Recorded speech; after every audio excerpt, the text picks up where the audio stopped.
stopping by the shop. It's outside Screwball, you know, Chuck. Appreciate you for stopping by for a visit. You don't see my co-star sitting next to me, but he did a little couple photo shoots, and we'll cut to that. We're in the San Francisco Bay Area, and we've been following the Warriors, and they just won the quarters to go to the semis, and we had Howie dressed up in Warrior swag, so we'll cut to a couple of pictures.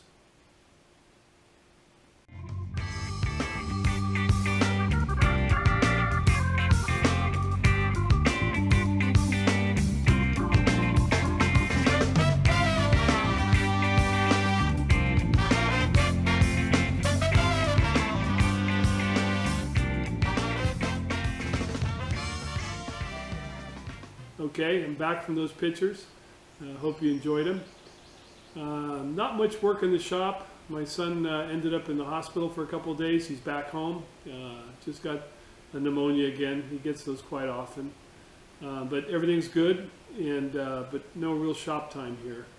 I did come out today to do a little project just when I had a few minutes, and it was to make a holder for a diamond for my tool post grinder.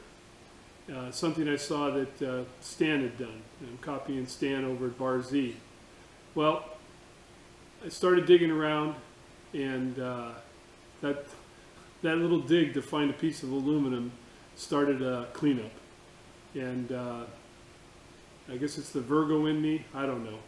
But let's cut to that, and we'll watch a little bit of that real quick, and then I'll be back. Well, I guess I'll start the discussion here. As you can see, there's some shelves there, and there's some more down below. And before I had put the stand here, I had stacked all the aluminum cutoffs that I had acquired. And now let me go move the camera. So I moved the camera. So what started all this? I needed a little block of aluminum, something like that. I don't know, something like that. A little project I was going to do. And a friend gave me a box full of different pieces today that had these aluminum coated pieces and some lead and some other things. Well, then I started digging around, and then I had this tray in one of the listed cabinets full of aluminum drops. And I'm such a seagull, I don't give up anything. So what started in a little project to get a little piece of aluminum to make something now is turned into sort and clean and somehow catalog so that you can go and find little blocks when you want to go work on something. So I'm not going to get anything done now other than try to figure out some sort of storage project. As you know, I got lots of drawers around here, so I'm working on some sort of idea here. Let me move the camera one more time.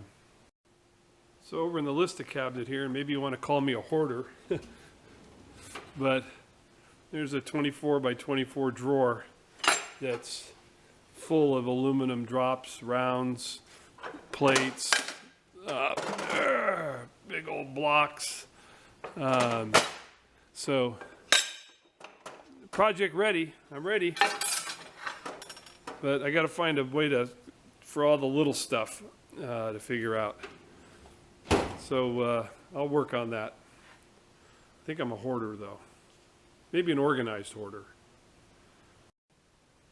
Well, I think I solved my storage of all my aluminum scrap. So you can see that drawer there says Mooney Moolah, and interesting enough, Mooney Moolah is aluminum spelt backwards, and that's how I learned how to spell aluminum, from the old TV show Rough and Ready. Anyway, show you guys. Managed to get quite a bit of aluminum stuffed in there. This was the tool tray out of the toolbox where I did the little Keith Fenner skit, where I came out of the box. Of course, I don't throw anything away, so that ended up good, where I can put that tote in there and store more long items underneath, and then a little box. That green box is really full of just junk. but I can't throw away junk. But anyway, works good. Got some good storage. Yeah, it works good, huh? God damn it. Goddamn camera. It was sitting up on there. Oh, there goes my light, like usual. Ha! Goddamn amateur. Anyway, I'm happy. It's all stored away, so maybe I can get some work done now. Mooney Moolah. And Mr. Howie's got to get in the photo too. All right, take a bow, buddy. Well, this is what the scrap bin rearrangement started. Or this is what started the rearrangement of my scrap bin. So anyway, piece of aluminum scrap. Drilled it for a diamond hole, 3/8 diamond. Little set screw to hold it in place, and then press the shaft into the aluminum block. And this is courtesy of Stan over at Bar Z. I saw it on his channel. I don't have a diamond for my tool post grinder, and now I've got one. Thank you, Stan, for showing me that. I was fooling around with a design that I saw on the web out of aluminum and did a little wood mock-up, but this is too easy, too trick. Okay, guys, well, that's enough of my cleanup and a little build. Okay, back from that. So ended up getting a little task done around the shop that I've been meaning to do for some time, and pushed myself into it and got the aluminum scraps cleaned up, and real happy with that. Happy that I made the tool post diamond holder so I can move forward on doing some projects with the tool post grinder. And other than that, this video is not too long, but I'm going to create it quite longer. If you saw the amount of time on it. As you know, I got interviewed. Some of you guys know. I posted a link in one of my past videos. I got interviewed regarding my high school and my little bit of college track career as a sprinter. Well, after the guy got partially done with the interview, I decided to do a video that explained more about me.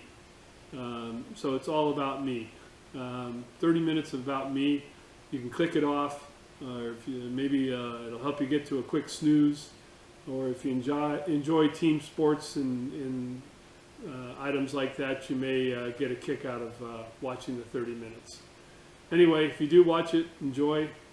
Thank you for stopping by the shop, and we're getting closer to 5,000 on the subs, and got lots of videos up. I hope everybody's still enjoying them. I look, and it looks like everybody's looking at some of the older videos also. Closing, just want to say thank you to my buddy Carl.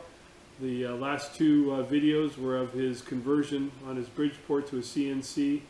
As you know, if you watch the videos, he did a fantastic job, and I think Carl's going to come onto the YouTube community here real shortly and start producing some films also. All right, thanks for stopping by, guys. Take care.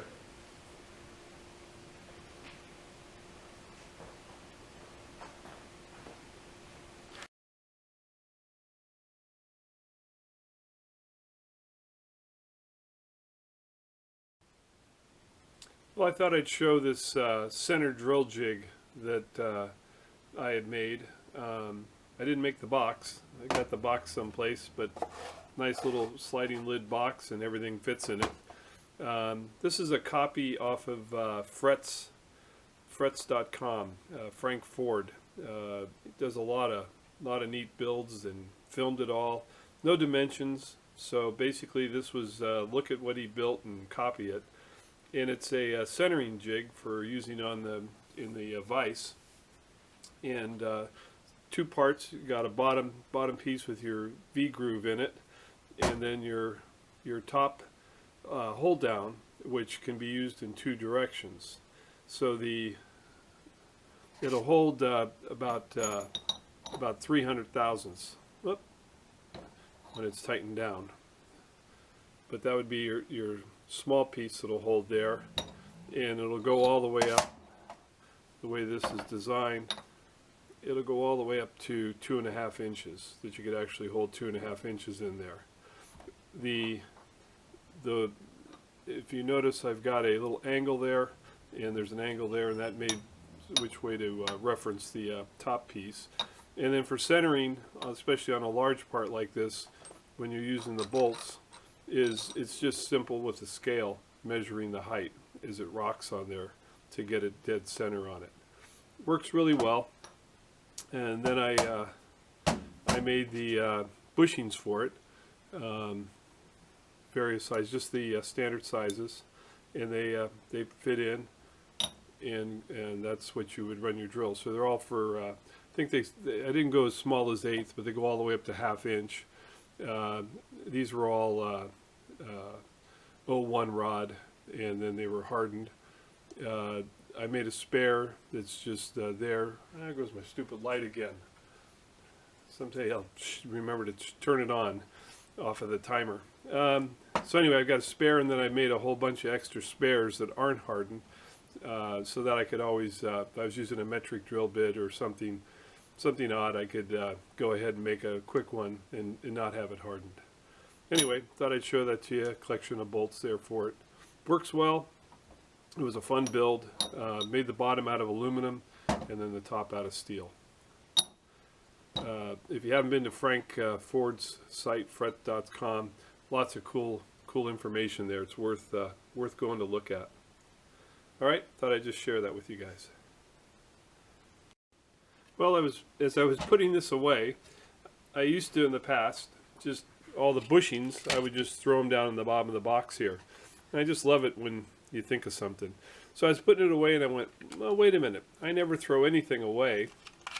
These are plastic drawers out of a parts cabinet that I tossed the parts cabinet. And so it just happens, those fit perfect down in there. And no more having to dig them all out of there. I can pull them out in the tray and find what I want.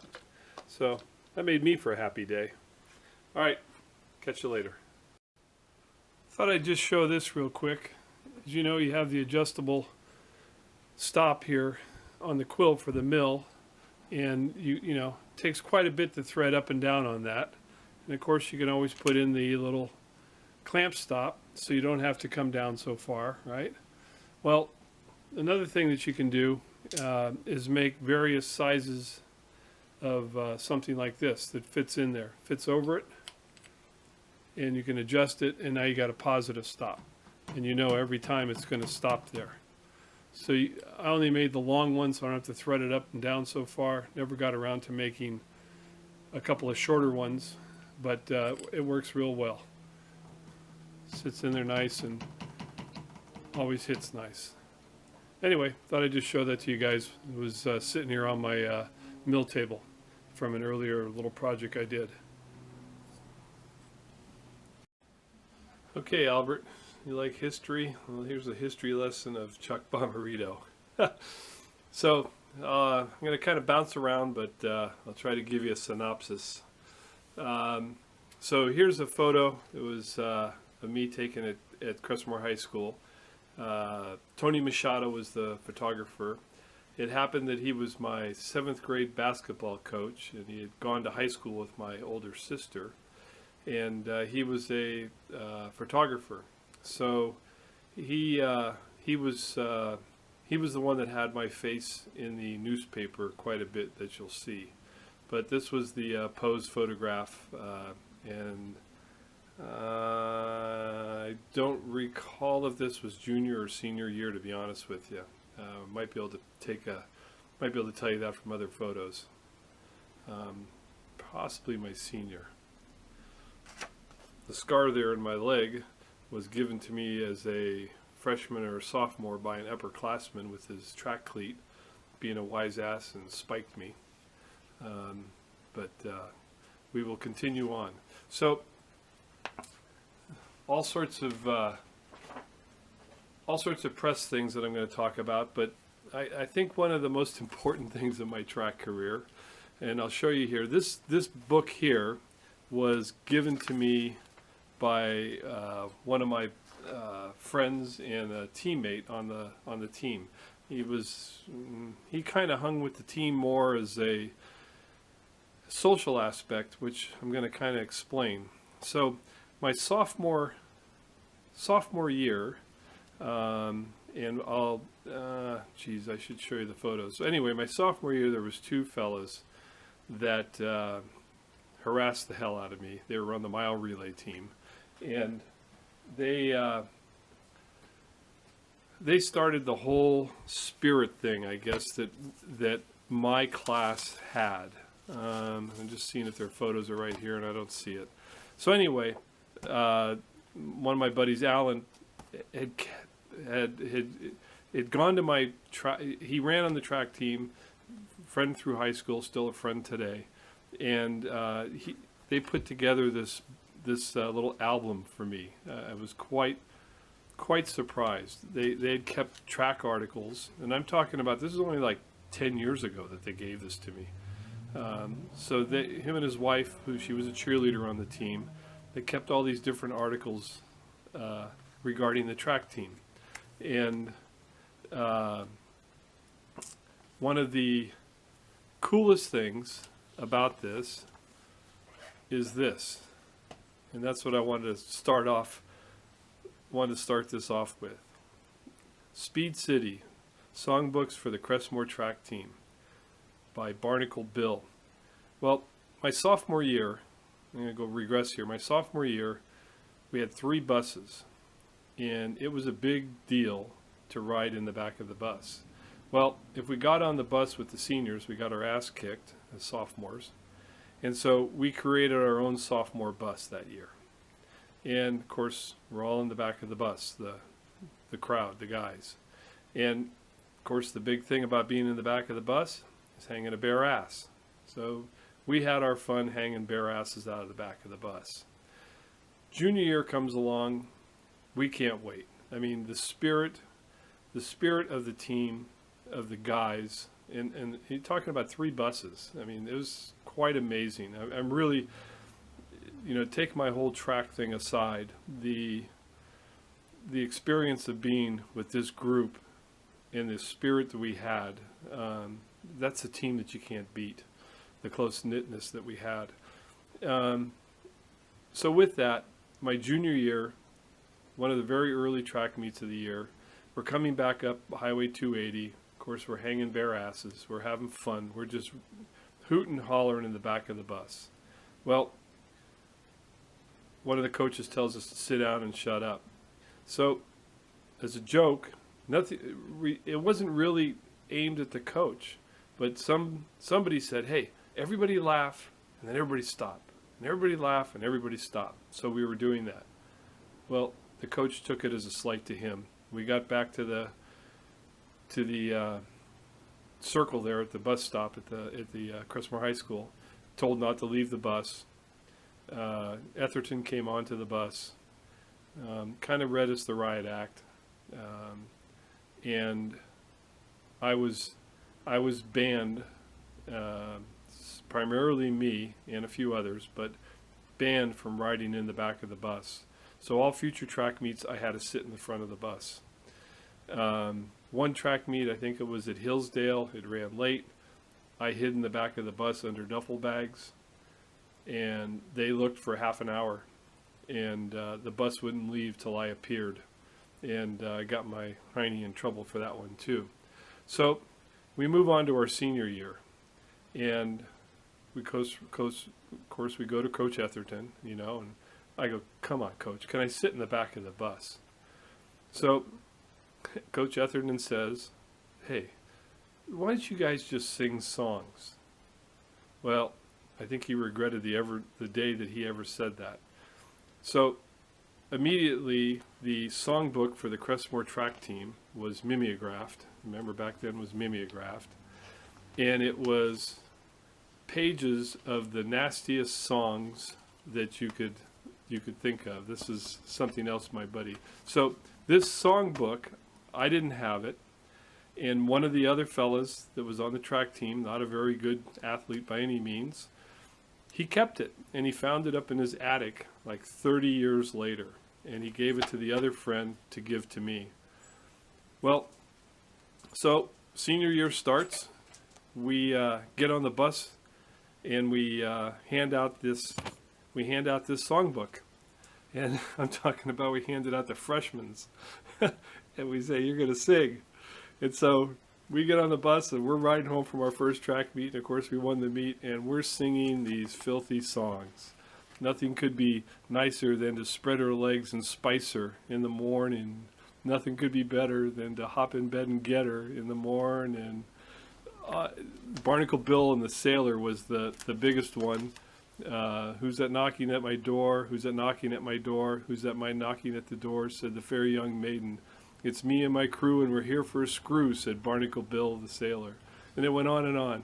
So we sang these songs all the way home, just rooting and hollering and having the best damn time. Bus pulls into the circle there in front of Crestmore. Etherton stands up, says, nobody gets off the bus. And he goes through and he collects all the copies of this songbook. I thought we were going to kick his ass, to be honest. We were pissed.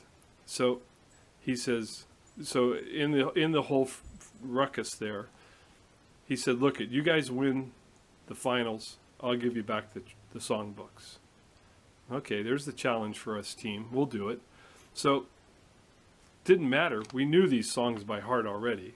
So we went on singing the rest of the season. No bare asses, but just all these filthy songs singing. Alakazit, kazit, kazam, son of a bitch, goddamn, horse's ass, cow's titties, we're the boys from Speed City. Yay, weasel shit. I hope you're not religious, Albert. So, anyway, end of, we win the finals. We're getting on the bus, and of course, we're waiting for Coach Etherton to get on the bus to give us back our songbooks. Steve Lorenzo, who's passed on, my buddy, he's back there with his accordion like a good Italian guy. He's going to play the music. And Etherton gets on the bus, and we're just screaming at him, where are our songbooks? And he says, geez, guys, he goes, I'm really sorry. He says, I know I made you a promise, but I threw them away. And of course we said, that's okay, Coach. We opened up a duffel bag and handed them out again to everybody. So anyway, this songbook, the spirit that it created on our team, and I'm talking about the guys that really weren't great athletes by any far, the camaraderie, the friendship, the power that it created in our team was unbelievable.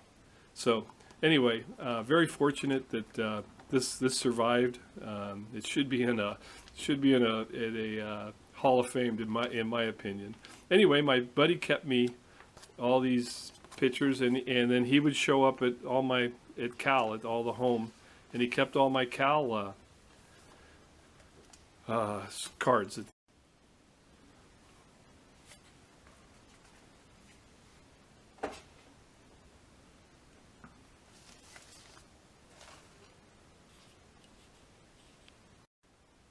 Okay, I don't know that if Coach Etherton did this when you were at Cappuccino, but this is typewritten, and he did it every year. And these were mimeographed. There's no photocopies or no copy machine. They had the old mimeograph. And one of the biggest things during the track seasons, and I've got all the years, was the day of the track meet. He would post the entries, so you knew. So that's results there. So here's entries. So he'd post the entries, and you'd see what you're going to run and who was going to run where. And then the next day, he would have the results, and he'd have everybody's times. You'd get underlined if you did maybe a school record. Crestmore field records were underlined. He would give you a little history. He'd give you little special pats on the back, everything. I can't tell you the amount of work that he must have put in for this. He must have had a great love for this, and so these were very important for us as part of the track team to see what was happening, and you get to see everybody's results and get to take a look.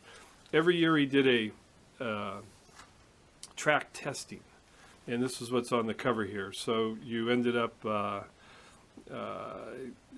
jump reach, your running 30-yard dash, standing long jump, shot put, 440, and the pole vault. And I don't know what this other one was, but then he would tell you what events you should run or what you should do.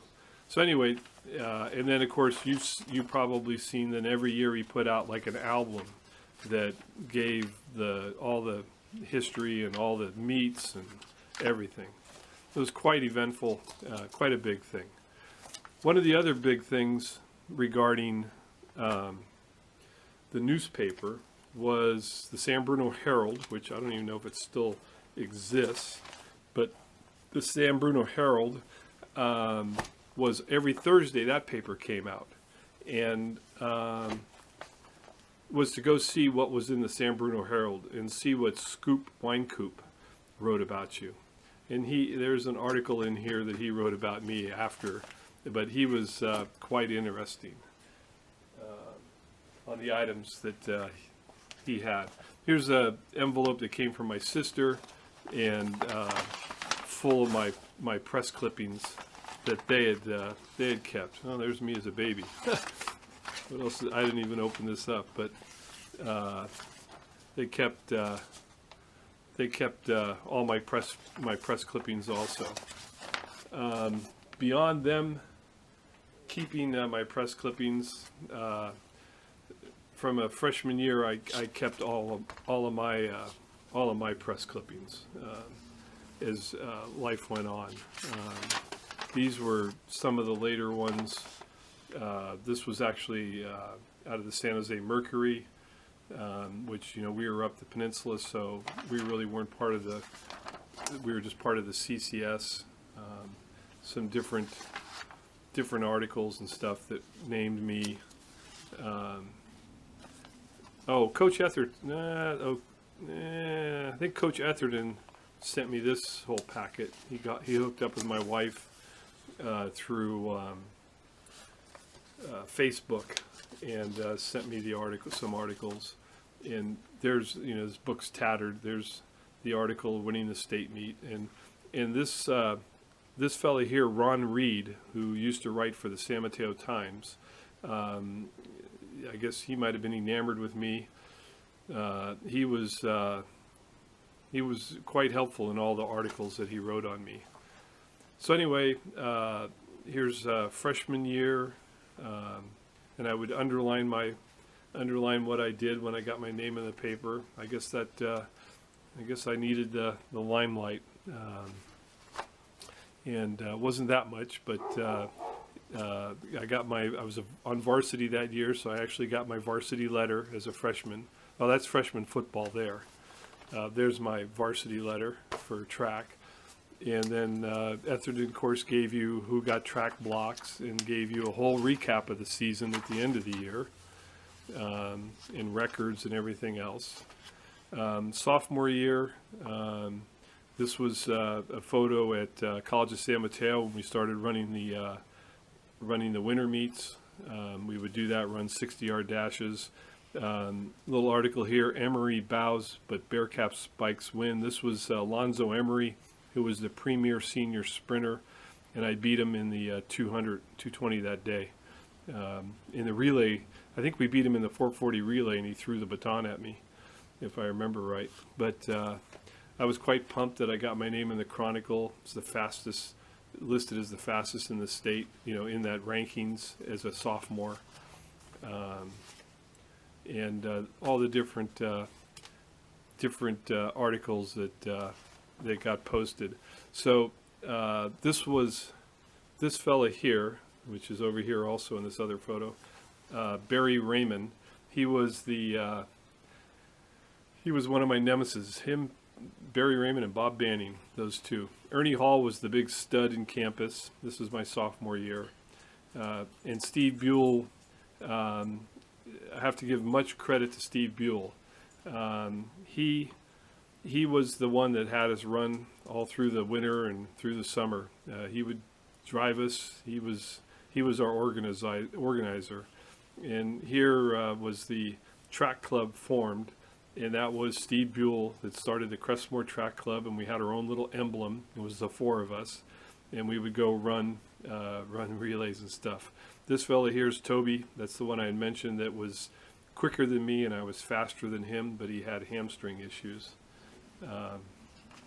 So anyway, my sophomore year, all sorts of articles and things about my sophomore year.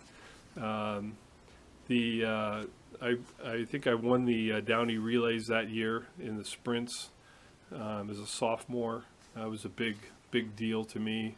And then this photo here was where they sent us this photo, Siegler Springs Sports Camp with Dave Maggart. And this photo was taken in the 20s. The place was a shambles when we got there. But spent a week up there in the country with them. Some interesting fellas. There was only maybe 12 of us that went from different areas. But anyway, I kept my flight ticket to LA for the state meet. This was, I think this was the hotel. This is the hotel in the Modesto at the West Coast Relays when we ran there. I used to keep my numbers and then my awards that I got. I played sophomore football. No, we won't talk about football. And my track letters, and then I think these are, if I set a record, I got Etherton gave you all these things also. I'm going to go on. Let's see. So we got all these different track records that I set that year. Then we go on to junior year. So I'm going to stop the camera and then come right back. Okay, Albert, if you're still awake. There's the Crestmore Track Club. Steve Buell, myself, Toby Garza, and Gary Hicklin. Interesting story. Gary was a baseball player. We talked him into coming out for track winter of our sophomore year, and he went to College San Mateo for a winter track meet, and he entered the 1 mile walk. He was a half miler and a quarter miler.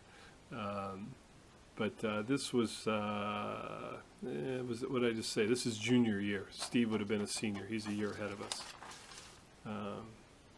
This happens to be, well, I got it here. This happens to be a photo at Cal against Oregon State when I ran and I won. It just happens to be stuffed in here. The neat thing about this photograph, though, is the fellow that did the track club booklet for me and stuff, they're all here in the stands. A bunch of my high school friends are there in the stands that day. Interesting enough, I walked up into the stands after the race, and some little kid came up and wanted my autograph. I said, "Kid, you don't want my autograph. Come on, man." And one of my buddies, he's a loudmouth. He starts going, "Hey!" He stands up. "Chuck won't give this kid an autograph." I go, "Give me the paper, kid. Leave me alone." Anyway, originally I was awarded 5th in the state meet in the 100, and then after the photo finish review, I ended up 3rd. My original plaque was a 5th, and they sent me a new plaque for my trophy. So the Speed City at Crestmore High School is our pole vaulter. So lots of different articles here. When I ran 9.6, 21.5. Some of the articles have been taken out. I sent, some of these are loose because somebody wanted some copies one time, and I sent them off. Oh, this is there's a photo of our mile relay team that went to, when I was a sophomore in this picture, and we went to state meet. So that's Barry Raymond, Bob Banning, my two nemesis that just they antagonized me daily, which was probably a good thing. That's what, to beat them every day in practice was big. And this fella DeCarlo, and of course Coach Etherton was in there. So a couple more photos. You'll see a photo of this later. Actual photos. That was CCS. So a lot of press as a junior.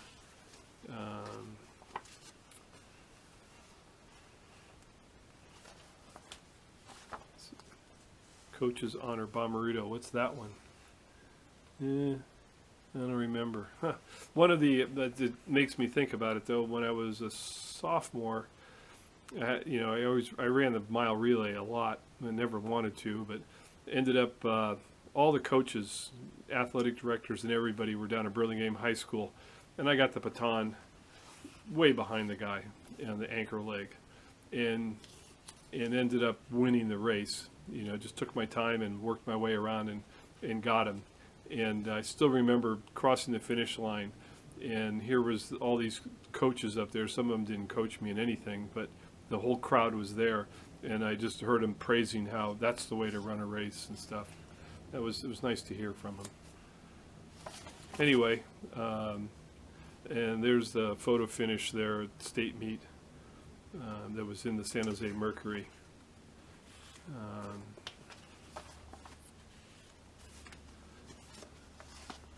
Again, kept my numbers. Oh, we ran indoors at the Athens Invitational. We ran a sprint medley, and we placed in it, if I remember right. Athens Summary, we finished second to El Cerrito. That was a lot of fun, running indoors. And just some more stuff, certificates. And then it goes, of course, Coach Etherton's records and things like that. And I'm going to stop the camera again just so that it doesn't shut off on me while I'm talking. We'll go back at it. Okay, senior year. Kept my ticket to the state meet. One of the stories about state meet, when we finished, the track meet was over at state meet my senior year. And I was quite popular in the crowd, I have to admit. And at one point, I remember myself. It was me and this Gary Hicklin that I mentioned. He was in here earlier. They flew him down just to keep me company. Although he just missed qualifying for state in the half mile. And we were walking out of the stadium, kind of lost, to be honest. And people were coming up to me, and not being racist, but a black guy started walking up to me just looking goofier than hell, and I went, oh, I'm going to get my ass kicked. And he just came up and patted me on the back and congratulated me how great I was and everything. Well, anyway, that just in my head. Well, we never found the coach. So what we ended up on the freeway on-ramp hitchhiking. I was in my sweats. My trophies were hanging out of my bag, and we were hitchhiking to get on the freeway. And a movie producer picked us up, and he asked where we were staying, and we told him the hotel, and he goes, well, I'm not going there. I'm going to the airport. And I said, I'm smart enough. I said, well, take us to the airport, and we'll call for the shuttle from the hotel. And that's how we got back to the hotel from that meet. I never talked to Etherton about him looking for us, or at least I don't remember it. But anyway, today somebody's parent would be suing the coach, I guess. So more articles, my senior year. This one, Crestmore takes on Woodside. Oh, they had this big, great sprinter. Well, I beat him pretty easily. This is where we threw Coach Etherton in the pool after we won the finals.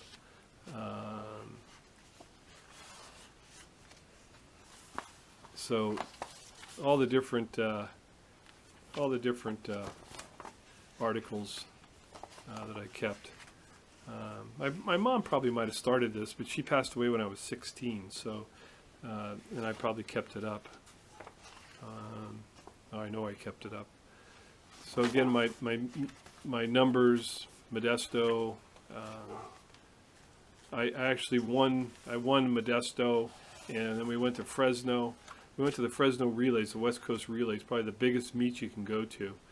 And we got there that day at Radcliffe Stadium, and Etherton and I went over to the track for the 100 trials, and it was raining. And I remember we got there and like the gates were locked or something, and I remember I was running around and I couldn't even feel my feet touch the ground. I was like a thoroughbred ready to go. I was just so ready. And they canceled the meet for the high school kids that day. And we had to go 50 miles to Lemoore the next day. Well, that night, all of us screwing around in the hotel and swimming and everything else, I was sicker than hell the next day. I sat in the lane waiting to warm up for the 100, and I got killed in the 100. And that was that. Interesting enough, though, the quick story, the Modesto relays, wherever it made me think of that. At the Modesto relays, we ran the mile relay, and at the Modesto relays, I ran a 48.3, I think. I got the baton in 8th place and finished second. My guys came in last on the first lap, last on the second lap, 8th place on the third lap, and then I took us to a second place. Well, at the Fresno relays, they were going like, come on, we're going to win this today. And I'm sicker than hell, and I'm going, I don't want to run. I don't even want to do this. Well, the leadoff guy comes in first.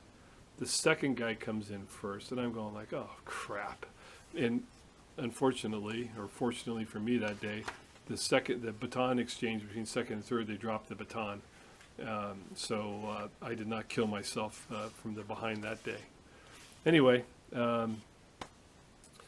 finishing up my senior year, I got a letter from the, who is this from? It's from San Mateo Union High School District's Mid-Peninsula League Board of Managers. Sent me a letter accommodating me for my outstanding achievements. That came in the mail one day. This was, what was this, 1970, junior year at Region 1, 100-yard dash. I started, I had ribbons and trophies, and you should have seen my senior year. They kept telling me to wear my medals on my block sweater, and I came in looking like George Patton one day. It was a joke. I should have took a picture of that. There's the finish at junior year CCS finals at Foothill College. That's the finish of the 200. Oh, so this was the Hill Invitationals. This is the one where Benny Brown beat me in that shortened 200. Well, I threw the discus. I started throwing the discus when I was a sophomore, and actually finished, my best throw was 150 feet something. I think I finished second in the MPL back then. The cool thing about throwing the discus, though, was that I got to run in the weightman's relays whenever we went to invitationals. And I'll tell you, our weightman relay never won, right from when I was a sophomore. My sophomore year, one of the other weightmen that was a, quote, weightman could run in the low 10s in a 100-yard dash.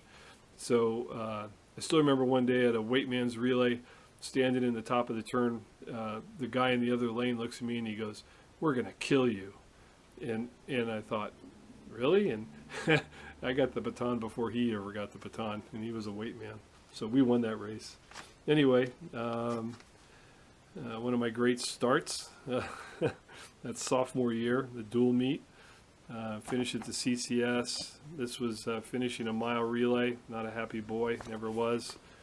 That was on the stand for winning the 100-yard dash at my CCS my junior year, press pose. This was a photo, this was when I told you about the St. Robert's. So this is the PPSL, Peninsula Parochial School League. I took second place there in the 100-yard dash. I ran 11.5 as an 8th grader in tennis shoes. Probably Region 1 in my junior year. And then there's some football pictures. I actually scored some touchdowns. That's a whole nother story in my football career. Finish line at CCS my junior year. Interesting photo here. I'm not going to zoom in on it, but my eyes are closed right at the finish line. This is Region 1 my junior year, and Tony Machado, the one that I was telling you about, took all the photos of me. Well, he met me at my house one day with these photos to give them to me, and he goes, "What's wrong with that picture? What's wrong with that picture?" And I said, "I don't know. I won the race." And he goes, "Your eyes are closed." He goes, "If I'm going to be there to film you and do these press photos," he goes, "you better come across the line with your eyes open and be posing." But that was quite unique. CCS, my 220 final there. This was a handout Northern California running review that had a bunch of things. One of the highlights in here was I ran Oh, this was that I was named Northern California track athlete for the year. I was the top guy. But in this pamphlet was where I beat Rick. I ran a college 220 and beat the guys. It was after state meet. One of the things I was invited to the Golden West Invitational my senior year, and I was pretty much exhausted. And I ended up Etherton would come into my biology class and go, "Hey, they just called. They want you to run this relay with this, and this guy." And I said, "No, I'm not going to go." And then he'd come back in the next day, "Hey, this other guy's, they got this team set up and they want you to run with them." Plus, I was automatically invited to run the 200 since I won the state meet. And I turned all those down. I had one state and that had done it for me. These were just achievement awards from when I was in grade school. And this is one of the articles, and I guess I'll read it to you really quick. I'll blow through it as fast as I can go. This is a Scoop Winecoop, or Warren Winecoop, and this is probably a good idea of how he wrote. It says, this was after some years passed. It was a long time ago. Crestmore was a new school in San Bruno, and the Golden Falcon needed a bigger star to bring recognition to the spring program. Not just in... I never know when my camera shuts off, Albert. His name frequently appeared in the Golden Bears track results, and the most Peninsula sports fans were anticipating that Chuck Bomarito would break the world record in one of the two sprint events. Then suddenly, without provocation, Bomarito quit Cal and track. Shocked many because the door was open for an opportunity to become a famous person. But the girls giggled some more, saying, "That sure sounds like Chucky, babe." Meantime, people in sports everywhere attempted to make him change his mind about school and track, but Chuck had other ideas today that have made him happy in every respect. He decided to cool his ambitions for athletic recognition and go to work for the City of San Bruno Street Department. Bomarito has worked 2 years now for the city and spends every day in San Bruno. He has no regrets about leaving education or sports. In fact, you might say he's happier than those days when the pressure was on to break the record every time he went to the blocks. Bomarito, once known as the Human Bomb, had other ideas about his future, and that future now as he works for the streets of San Bruno. But it would be wise for anybody to go up to him this week. But it wouldn't be wise for anybody to go up to him this week and challenge him in a short foot race, because he still has the ability to beat you. He also nicknamed me the Bambi Leg Bambino from Cherry Park, because I lived over next to Cherry Park. So anyway, that was that. So St. Robert's stuff, and then we move on to Cal, Bomarito's debut. Again, this was Ron Reed, who was following and keeping my name on the front page of the San Mateo Times all the time. He later went on to Sports Illustrated. This one here, Cal puts Bomarito in a harness. This was an attempt to make me get better starts. They didn't know what the hell they were doing. I mentioned that we used that a little bit, and they had me running. It was ridiculous. It did nothing for me. Anyway, so you can tell, Cal was not the greatest thing for me. But there was my different articles that were in the paper there. Finish at a race. There's a press picture with Eddie Hart. Gotta love the lamb chops there, huh? And handing off in a relay race there. And let's see. I think that's the whole synopsis. So I guess I got some of the Cal stuff there too. But anyway, whoops, hit the camera. I hope you enjoyed that. I guess that kind of gives you an insight more to me during my track career, and the things that motivated me. And luckily had a lot of the right surroundings. And Coach, you got to give a lot to Coach Etherton. He'd be interesting to talk to him and see what he said about me. I don't know. But anyway, hope that answers things for you, Albert. And we'll talk to you soon. And just want to say thank you. I appreciate you doing this.